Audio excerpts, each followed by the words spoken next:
হরে কৃষ্ণ। বন্ধুরা দেখতে পাচ্ছেন আমরা দাঁড়িয়ে আছি পঞ্চগড় ইস্কন মন্দির, জায়গার নাম চানপাড়া। দেখুন কি চমৎকার একটি মন্দির করেছে এখানকার প্রভুরা, এবং আমরা এখানে আজ প্রসাদ পেয়েছি। এখানে দুপুরের প্রসাদ পেয়ে আমরা এখন বাংলা বান্দার উদ্দেশ্যে রওনা হচ্ছি। আমি একটু ঘুরিয়ে আপনাদের দেখালাম মন্দিরটি। দেখুন আমাদের প্রভুপাদের এখানে ফটো আছে, দেখতে পাচ্ছেন। দেখুন বেশ ভালো, এটি একটি নাট মন্দির এবং এখানে প্রসাদেরও আয়োজন করা হয়ে থাকে।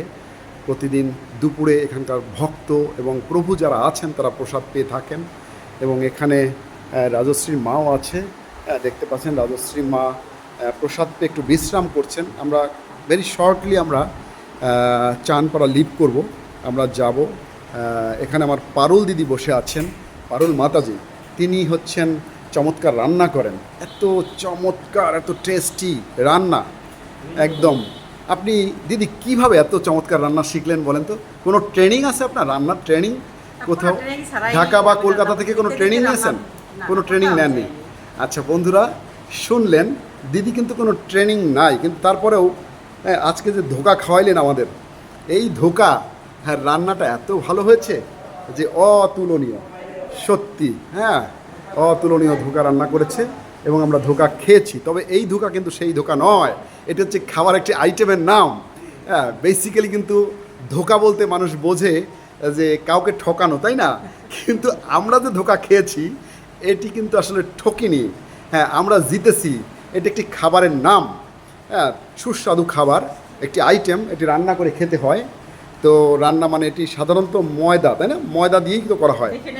হ্যাঁ না ধোকা তো, হ্যাঁ তাহলে আসুন একটু ধোকাটা দেখাই। হ্যাঁ দেখতে পাচ্ছেন যে ধোকা খেয়েছি এই ধোকা কিন্তু সেই ধোকা নয়, এটি রান্না করা ধোকার দৃশ্য।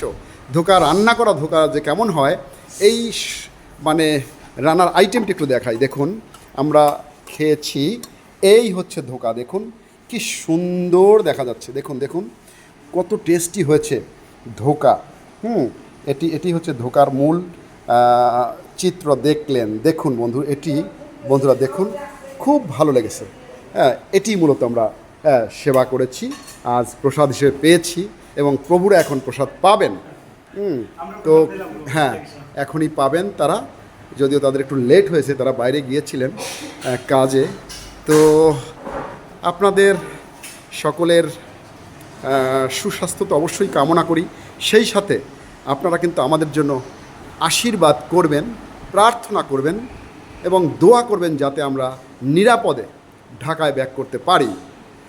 Thank you so much for watching this video. Bye by.